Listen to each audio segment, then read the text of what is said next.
So today, I'm going to be talking with Dr. Anthony De Pontes, and we're going to look at actually the energy of healing, what healing is, and how energy affects our healing.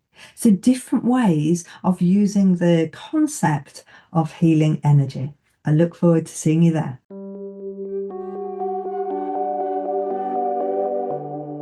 Welcome to Healing Starts Here with Mary Greensmith and Dee Nicole. We believe that healing is bigger than any one modality, technique, or philosophy. It begins with curiosity. It begins with connection. It begins with a willingness to explore what is possible. Join us as we dive into conversations about energy, vitality, homeopathy, intuition, nature, personal growth, and the many ways people around the world are finding their path to greater well-being. Together, we'll meet fascinating guests, explore different healing traditions, and ask the questions that help us better understand ourselves and each other. Because every healing journey starts somewhere, and healing starts here.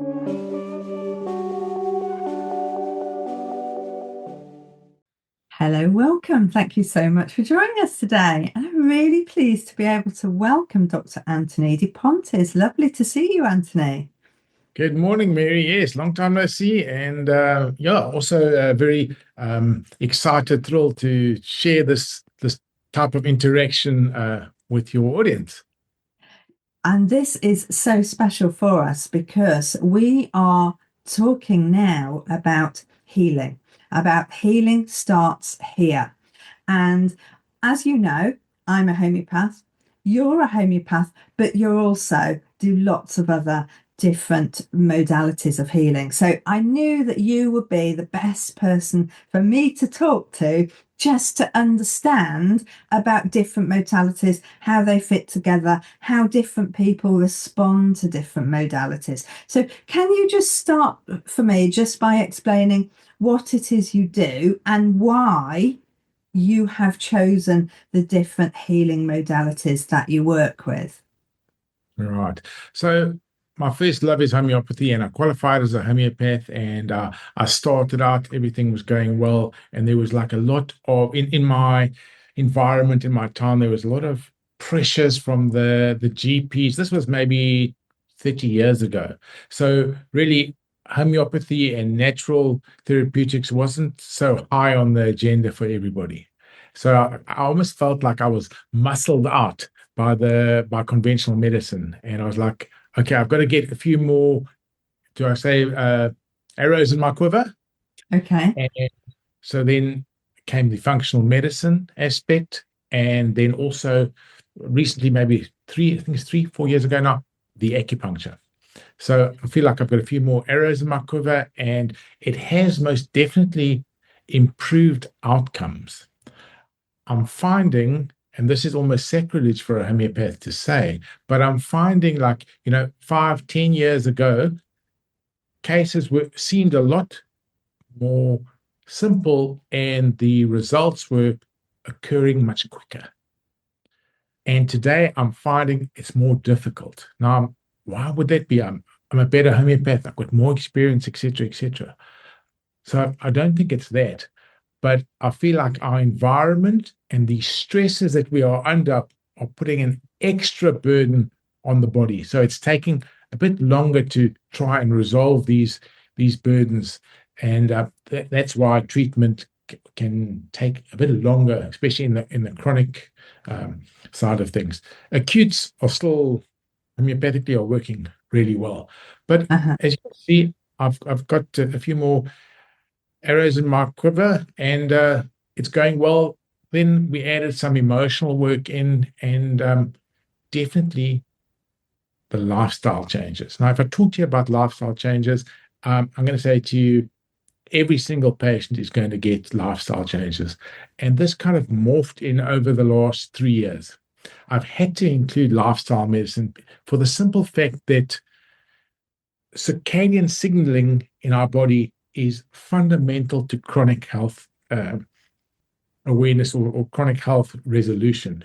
So when I say circadian signaling, I'm meaning how our bodies respond to light. And these little machines, they're almost always attached to our hip or our faces. Even the LED lights that we expose to, all expose our body to this blue light, which at night plays havoc with our circadian cycles. It keeps us in that sympathetic state.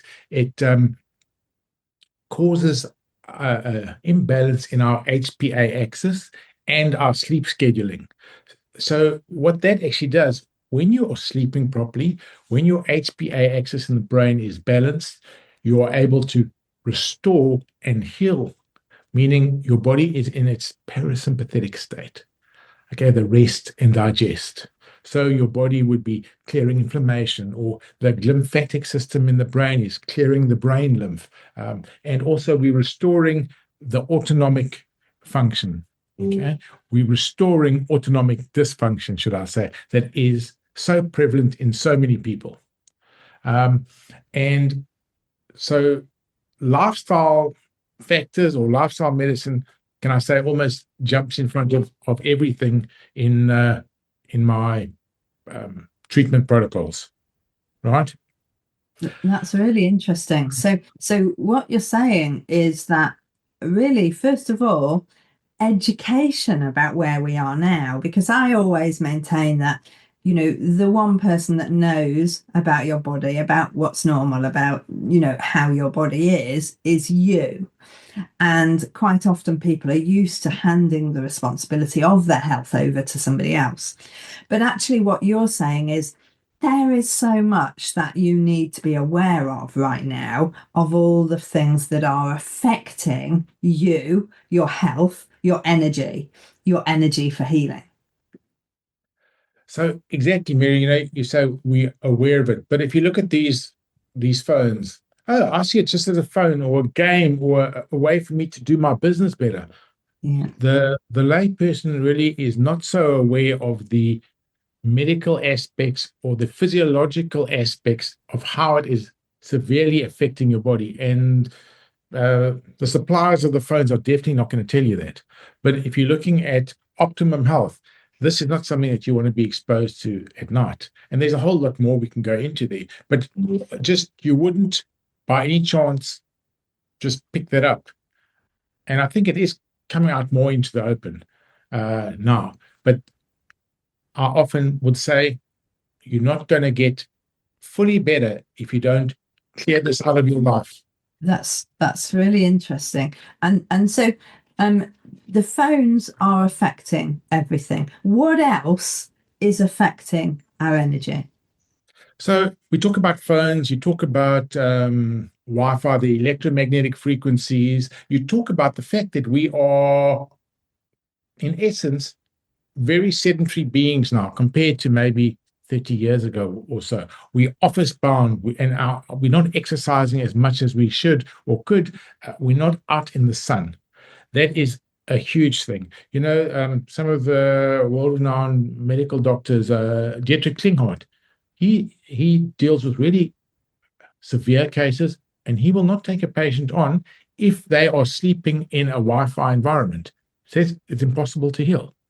Okay. So, for those reasons that I gave you in regards to the lymphatic system and the rest and digest. So those are things that haven't been on our radar, and I don't know how many people are fully aware of the consequences of that. And it is quite difficult because this technology is around us all the time. Yeah. And So, if you haven't got a phone attached to you, the person next to you has. yes. So that is paramount if we're going to, and I'm looking at chronic healing. I'm not saying you can't have a phone, but there are certain processes that you should follow, when you should use it, when you shouldn't use it, certain blockings that you can use so it doesn't affect the HPA axis and your melatonin, etc. So that is essential, and a lot of education comes into that. And let me tell you, it's quite challenging to stay away from these phones and put those protocols in my membership. I teach people this. I give them all the history, etc., etc. It comes in, but actually to implement that in your daily life can be challenging, and it takes them approximately 2 to 3 months for the penny to drop, for them to realize, oh, okay, I've got to change the way that works with me. And really, within 2 weeks of doing a proper schedule, the lights come back on, so to speak. The energy improves, the sleep improves, and you haven't taken any medication. Yeah. It's really amazing. Now, that's not the only thing that I'm going to be doing. For sure, I'd say, because of my background, every single patient is going to get homeopathy, and I know I'm talking to the converted here, but really, it's just a game changer. So they'll get some type of homeopathy. My clinical mind would come in there, and I would clamp onto some functional medicine aspect where there's a supplement that would help to restore this homeostasis more quickly. Like, for example, vitamin D3. And I talk about that because so many people are sedentary or in artificial light for big periods of the day. They don't get enough exposure to the sun. Their vitamin D3 is low, hence they got the autoimmune diseases or those inflammatory diseases. Need that supplement. Obviously, that toxicity is a big issue in our environment today. So whether it be a mineral such as a selenium or a zinc or even a probiotic, that all just helps to lift up everything. I call it, yes, we could do some testing. If it's an open and shut case, and I think homeopathically, wow, just the homeopathic remedies will take it through to completion, that's what we'll do. Also have to meet the patient where they're at. If I'm going to say to you, I use this dumb example, but it gets the message home. I say to you, do you really want to get better? Say this to the patient. Yes, yes, yes. They want to get better. So, okay, well, I've got the answer for you. You just need to go to gym 5 days a week, and you've got to spend 5 hours in the gym every day. See that smile just drain away from their face. Yeah. Guarantee them they get better, but they don't have the ability to do that. So you can't put something on someone that they are not going to be able to carry or be able to process. So you've got to meet the patient where they're at. So maybe you could start with some dietary changes. Okay. And they got to, another example would be like slowly lowering them into a warm bath. It's not a cold bath. Let them get used to what we're doing. Let the body get used to it. And then we get traction and we get going. And then to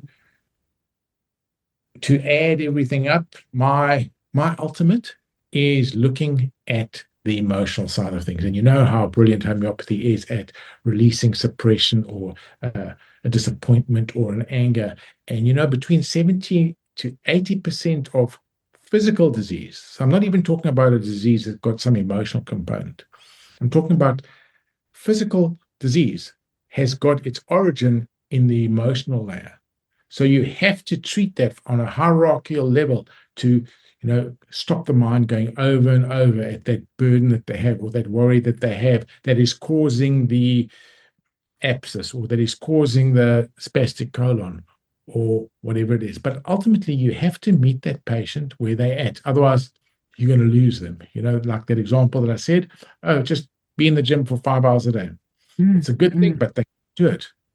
It's not going to work. So when people approach you and say, okay, I need to change my health, I need to improve my health, do they know about all of the different things that you do? Do they come and choose something in particular, or do you talk with them and then just suggest from your whole toolkit effectively what best area they're going to start to heal? So, yes, it depends what they're coming with. If it is like an open and shut case, like for example, if it is a musculoskeletal problem, acupuncture right there, it's the best thing for musculoskeletal problems. They would still get possibly an arnica or a rust tox or some type of homeopathic to support that, but acupuncture is number one for that. So I would try and encourage that. If they say no, they don't want acupuncture and they want to just continue with the homeopathy or whatever the other treatments are, I'm quite fine with that. I've been upfront with them. I'm trying to push my patient as gently as possible to get them to the front of the queue, to get them to be healing as quick as possible. Now, my healing as quick as possible might be different to theirs. So, you also don't want to burn them out or burden them with a practitioner that's continually pushing them. It's a different thing if they're open to that. Okay, what can I do now? How can I improve that? I want to get more gains. That's great. Then you can go for it, right? So Okay. Can you tell me, Anthony, how do your patients do the testing? How do you know whether they might be low in vitamin D or other minerals and supplements? yeah. So when we're looking at functional medicine, how functional medicine is different to conventional medicine. Conventional medicine has got a reference range. They'll say to you, your labs, oh, listen, Mrs. Greensmith, you're doing really well. All your labs are in order. There's nothing wrong. And you go, oh, thank you, but I'm feeling shocking, or I'm tired, or my headaches keep coming, or whatever. Now those labs are conventional labs. They're not optimized. Where in functional medicine, those labs are optimized.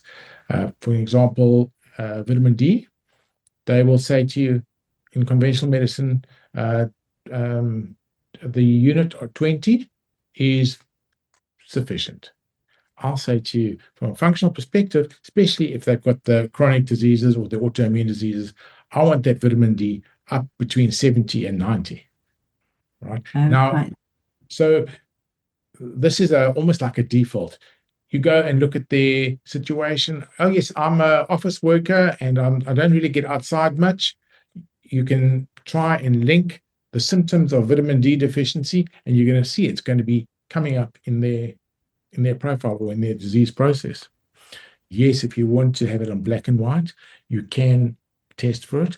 And often a baseline is good to get, because when they come in, it's at, say, 20. Often they do come in with labs. Otherwise, we can run labs.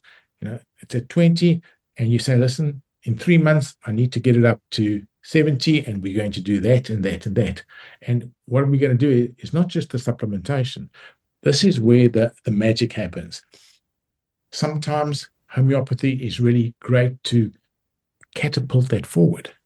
So they will take the vitamin D supplement, but then there will be homeopathy to speed that up, because it's not just what you're absorbing, it's what your liver and your kidneys are able to process. So, in homeopathy, we might give a eliminatory remedy to stimulate the liver or the kidneys, these type of things.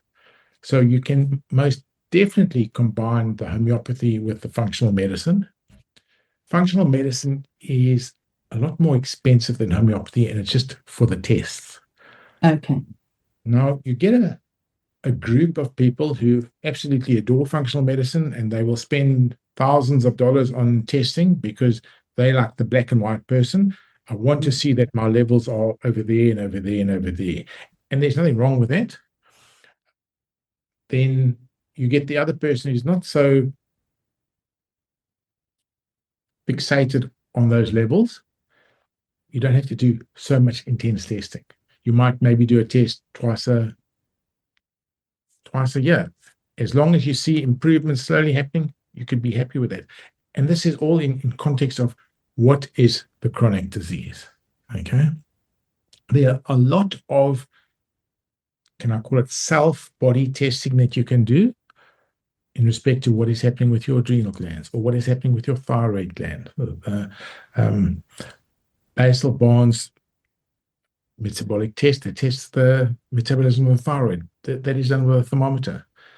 I don't find that the typical thyroid labs are very accurate. If you're going to go and test maybe on a hair tissue mineral analysis, that is so much more accurate. But you can use them both interlinked, both together.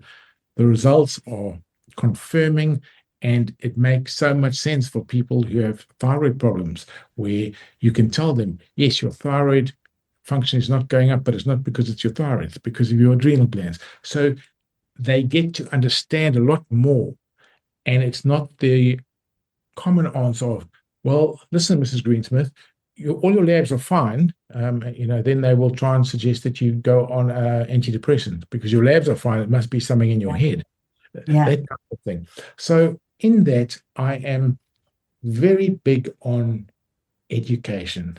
If you can get the person to understand why their body is doing what it's doing, and I'm not talking that they need to know all the physiology, etc.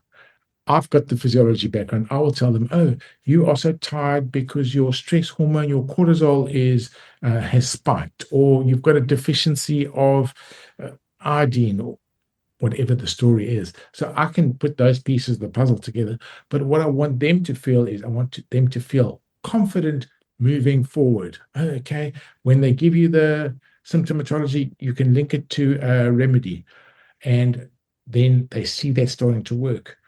If we have situations where we are like just spinning our wheels and well, they've been on a course of whatever it is and they're not seeing progress, from the homeopathy philosophy that there's always reasons for that.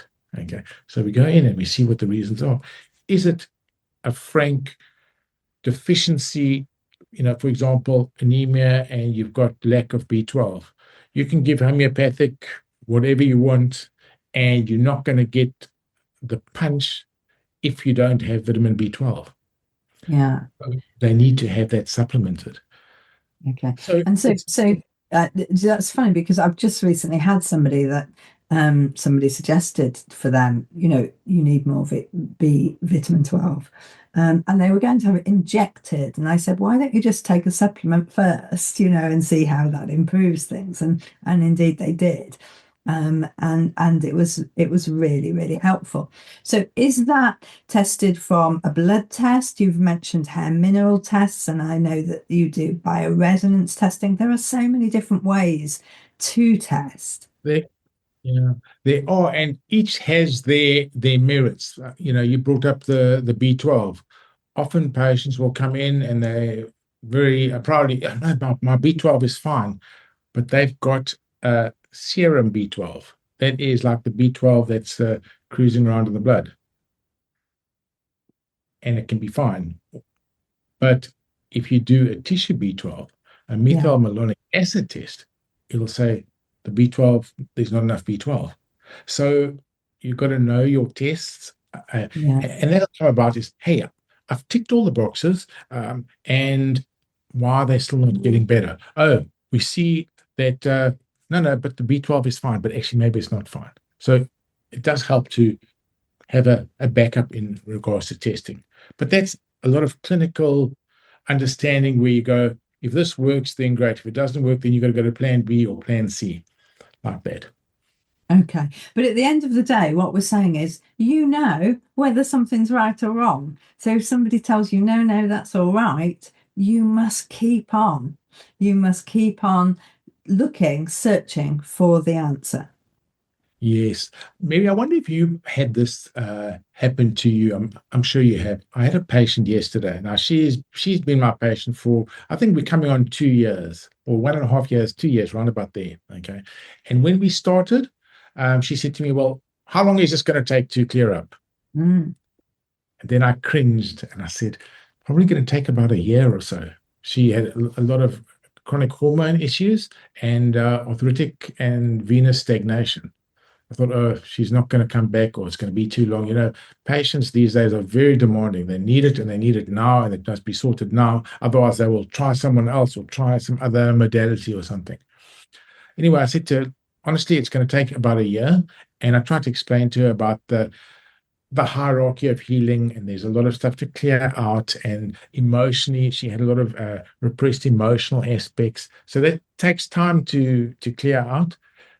So yesterday we actually did a hair tissue mineral analysis, and I said to her, "I'm so surprised with all your conditions and symptoms. This hair tissue mineral analysis is absolutely amazing." And she said, "You know what? You're right. I am actually feeling so good that arthritis is gone." And she mentioned other symptoms, mm. and she was the one that actually brought it up. You told me a year, now it's been a year and a half. So sometimes it's really out of your hands. You can't put a time frame on where it's exactly that amount of time before you're going to be better, because there's so many unknowns. Are they going to be able to let go of that anger? Are they actually even just taking their supplementation or their homeopathic remedies as they should? Or do they miss a few consultations because they've been away or they've got financial issues? Life happens. But So, also on the other point with that, let me just interrupt, because people often come with one thing. They say, okay, I need you to fix this. How long will it take? And you could try and say, well, this is actually about balancing a whole load of things. Let's see where we are. And what I find is quite often that one thing we resolve quite soon, but then they think, oh my goodness, now I've got this stuff underneath that was there before, but of course my headaches were most prominent. So the headaches have gone now, but can we work on the shoulders? Can we work on this other bit? And that's why people stay much longer than we first anticipate, don't they? Because one of my very first patients, she came to me and she had 4 different inflammatory diseases. She was in a wheelchair. She was only 35. She had constant carers. And I thought, oh my goodness, this is going to be difficult for one of my first ever patients. And I said, how can I help you? And she says, I've got a wart. Can you sort the wart out? And of course, so after the wart, she then went on and we looked at everything else. And 6 years later, she became a qualified homeopath herself, because, she was in such a different place. But it was the journey. She thought, actually, this is the most prominent thing right now. But once that's resolved, we know there might be other stuff underneath. absolutely, very good point, very good point. And what you say is, it literally, and I don't want to be dramatic or anything, but it literally does change their lives. I've got this saying with patients where I say, well, okay, you've been with me a year, and they might be complaining about something. I say, can you look in the rearview mirror, please? Now, a year ago, can you remember you had this and this and this, and you were complaining of that? And they're like, oh, I forgot about that, because Yeah. they've moved into a totally different place. Yes, yeah, yeah. It's amazing how our body forgets, doesn't it? We forget what it felt like. Um, Mm. and a lot of people may have been on a really long journey and not actually got anywhere. And I have one lady, and she came actually for me to help with her dogs, and they did so well. She said, well, can you help with my daughter? And she did really well. And then, can you help with, and eventually she said, okay, can you help me now? And I've been seeing somebody for many, many years. Um, and she'd just given up, really, that there was ever going to be a big breakthrough. What you But say there is so important, because they've lost hope. So yes, if you're going to ask me what do I try to do with a patient, I don't try and funnel them in some way or push them. They've got to go at their own pace. But that's yes. exactly it. If you can build their hope up, and this is what I talk about when I talk about uh, the expectations, all right? And you try and coax them and you try and build them up. Hey, you can get rid of that. You can improve that. And like you say, they might have been having it treated for so many years, they've lost that hope, they've lost any sense of getting better. And that goes very much into the emotional sphere, that loss of um, hope, that loss of being well, Yeah. and just changing that, raising that vitality. And I'm sure that's got a lot to do with the miasms, etc. But it's really worth it. And it's just to get through to them like, hey, I know we've been working for 2 years or 4 years or whatever, all right? But often your body is building in the background, building reserves in the background, and then it needs an opening, and then you can improve on that arthritis or that chronic disease process that you have. Yeah, yeah. And that's really, we forget that, don't they? That all of this journey is helping building that energy. So let's just go back to energy for a moment and the energy required to heal, because that is a really fundamental thing as well, isn't it? That everybody has to have a kind of energy reserve in order to go through this process. So this is what you're talking about. I said they've got these reserves, and these reserves are building up, almost like in a car race. I'm revving my car, I'm getting it ready to race away from the traffic light. Okay. And this is your adrenal glands. You've got to boost the adrenal glands. And if your adrenal glands are slightly low on fuel, you're tired, you can't get up in the morning, you're scattered, etc., etc. And it might take several months, several remedies, several looks at maybe even supplementations, what you need to do to get those adrenals back in shape. And once they are in shape, then your body can address that issue and climb that mountain where before it just seemed like insurmountable and I'm not going to heal. But with a few months, weeks, whatever the treatment protocol needs, and it's being able to express that to a patient so that they can understand it, so that they can claw back their hope and build their faith.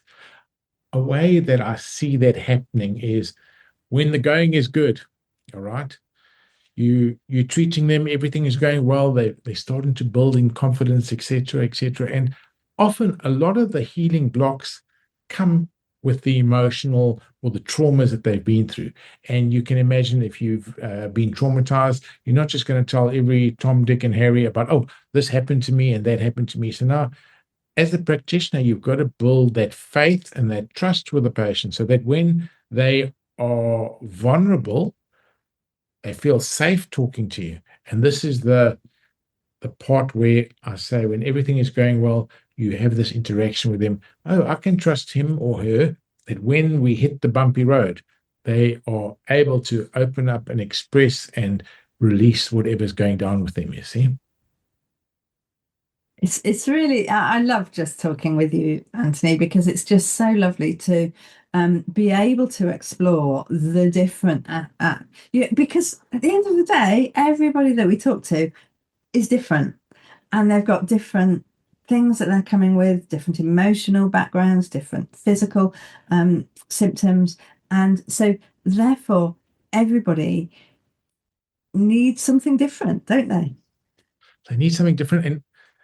But actually, they're all wanting the same thing. They're wanting to be heard, they're wanting to be acknowledged, they're wanting to be loved, and they're wanting to see the joy in their life, no matter what their situation is, and that is, in my mind, true healing. Okay. Okay, that's a really good point actually. And that would be a great point to start with another session, wouldn't it? Just talking about actually what is healing, what is the end result. Because it is exactly as you explained. Thank you so much for coming on today. It's been absolutely wonderful just exploring different ways of looking at what health is. Yes, and like we say, different people have different perceptions based on what they've been exposed to. Yes. Um, Yeah. One thing we were talking about is, you said about with acupuncture, what would make someone come for acupuncture? Well, a lot of people are like, whoa, I'm staying away from that. That is needles. That must be painful. But their perceptions and where they've got the information from might be so wrong because they're thinking about like a hypodermic needle.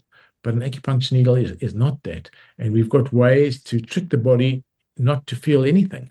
And the way that acupuncture heals, people are not so fully aware and knowledgeable on what the meridians do and how it moves the energy around and clears the digestion or whatever the situation is. But it is truly remarkable. But if you haven't grown up in that, you just see it as a foreign, like almost like a bit of a threat until you are in the situation where, oh, I'm in so much pain, and one or two needles in, and wow, what a relief. Then you open your eyes. Okay, I will try that. It's not as threatening as I thought. So a lot of education is needed. And I always say this, the body is super naturally designed. It is there to heal and to serve us. We just need to give it the right things, whether that be a loving touch, whether that be a homeopathic remedy, whether that be a homeopathic, an acupuncture needle, whatever it is. You go and, as a patient, you go and seek out what you need to heal. Can you just explain to me very briefly what actually acupuncture is? What is it doing? Okay. So this is about 3,000 years ago. The Chinese developed this acupuncture, all this way of healing. So what we're saying is there's yin and yang in the body, which is just masculine and feminine energy, or another way. So it's not at all woo-woo stuff, or it can actually be quite well explained from a scientific perspective. It's actually electricity in the body that runs through the meridians, but the different meridians are related or linked to the different organs, whether it be the colon or the liver or the spleen. And when there is not enough energy supply to those organs, then you would get disease processes forming. And the different acupuncture points, if you can understand it or look at it like an underground map. You've got the different stations and the different lines, the Circle line, the Piccadilly line, whatever it is there, okay? And the different stations are the different acupuncture points. So if you get off at that acupuncture point, you're going to be able to go to that shop. So each acupuncture point has got a specific function, whether that function is to give you energy, whether that function is to clear away the inflammation, or to remove the anger, or to support the digestion. And you do that through putting the needle into that acupuncture point, and it rebalances the chi, or the energy rushing through the body. So what we often find, or what we call a brilliant effect, is if the person comes in, I'm just using this as an example, and I had a guy about 2 weeks ago, he's got this pain in his chest. And through traditional Chinese medicine, you can actually do a lot of diagnosis through the tongue. Looked at his tongue, and I said to him, "Are you stressed, actually?" He said, "Yes, no, he's got a lot of stress," and he told me what it was. Anyway, we treated him for the stress. So what that does is it rebalances the autonomic nervous system. We took him out of the sympathetic state, that fight or flight state, and certain acupuncture points put him into the parasympathetic state. So it causes a release of endorphins in the brain. So he actually fell asleep on the table. When he got up, he was like so tired, almost like woozy. But that's what happened, or what happens when you are in the sympathetic state for a long time. Mm. And now we change that over, and his body's able to start healing. And I followed up with him about 3 to 5 days later, and that pain isn't here. Now, we didn't specifically treat the heart, but we took out the stress aspects that were causing the body to constrict and not enough blood get to the heart. Interesting. There's so much to talk about here. Let's open that up for another time, because I really want to go into the fundamentals of just to allow people to know more about the different aspects. But let me just let's go away with the one point that you would like people to go away with, that would open up their hearts to what they need to learn next. Perhaps what one thing would you say is really important starting point for most people on their healing journey? I'm going to say to you, not to be fearful of what we might find. A lot of people are like, "Oh, I don't want to go to the doctor because, what if he finds a cancer, or what if he finds that I've got this bad disease, or that type of thing." Your body is a tool. It's trying to tell you, trying to show you, trying to lead you and guide you as to what is wrong with it. So you can come, we can talk about it, and it's not just, okay, you come, okay, you're going to get an injection, or you're going to get a medication. Okay, thank you, bye. All right. We discuss your situation. Why is it like this? What can you change to limit the calcification or the inflammation, and try and get the person to be more aware, more conscious of how they are interacting in their daily lives. So it's a support. I fully understand that it can be a bit overwhelming, right? But that's what I'm here for, to put your mind at ease. If I can use one other example, this blew me away and made me feel really warm inside. I had a patient, a lot of stress, a lot of hormonal related issues, and she went and she had some breast imaging done, and they saw some type of lump. So you can imagine every single woman, that puts fear into the heart of every single woman. She came, we broke it down, we understood why was her body manifesting or expressing the illness in the breast and in this way, and how the liver was blocked and how the liver linked to the breast tissue, etc., etc. And I helped her to see the way forward. What can we do to clear that out? Not that, oh, it's the end of the world. And we still kept her, she was going to go and have her scanning done in 6 months or whatever.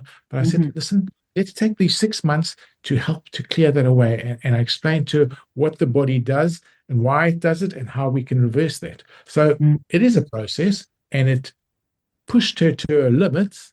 But, it was also all the stress that she was having with her children. So we're addressing all of those issues bit by bit. And she's on, whatever the supplementation is, and she's doing so, so well. The emotional aspect, she's got no fear anymore, where before it was so much of that stress. And that stress causes the cortisol to go up, which causes the inflammation, which is like a cycle going through again. That, for me, is how you best help a person to change their outcome. That's really important, isn't it? Because, as you said, that's bringing together that hope and that realization that actually your body is made to heal. Amen. Yeah, absolutely. Fantastic. Great. Let's do this again. Let's choose another topic that you think will be good for your audience, and let's just get that information out. And I hope this is a blessing to people who are not sure on which way to go, or if they've got other questions. Absolutely. We can put your details below so people can get in contact with you directly as well. Thank you so much, Dr. Anthony de Pontes. Lovely to see you again. Thank you. Great, Mindy. Go well. Bye. Well, that was fascinating, wasn't it? And of course, as always, it opens up so many different questions that you will be asking. Please do get in touch. We'd love to hear your thoughts and what you would like to listen to next. Please do let your friends know about our new podcast, Healing Starts Here. We're looking forward to growing and sharing this with more and more people so that more and more people can become healed.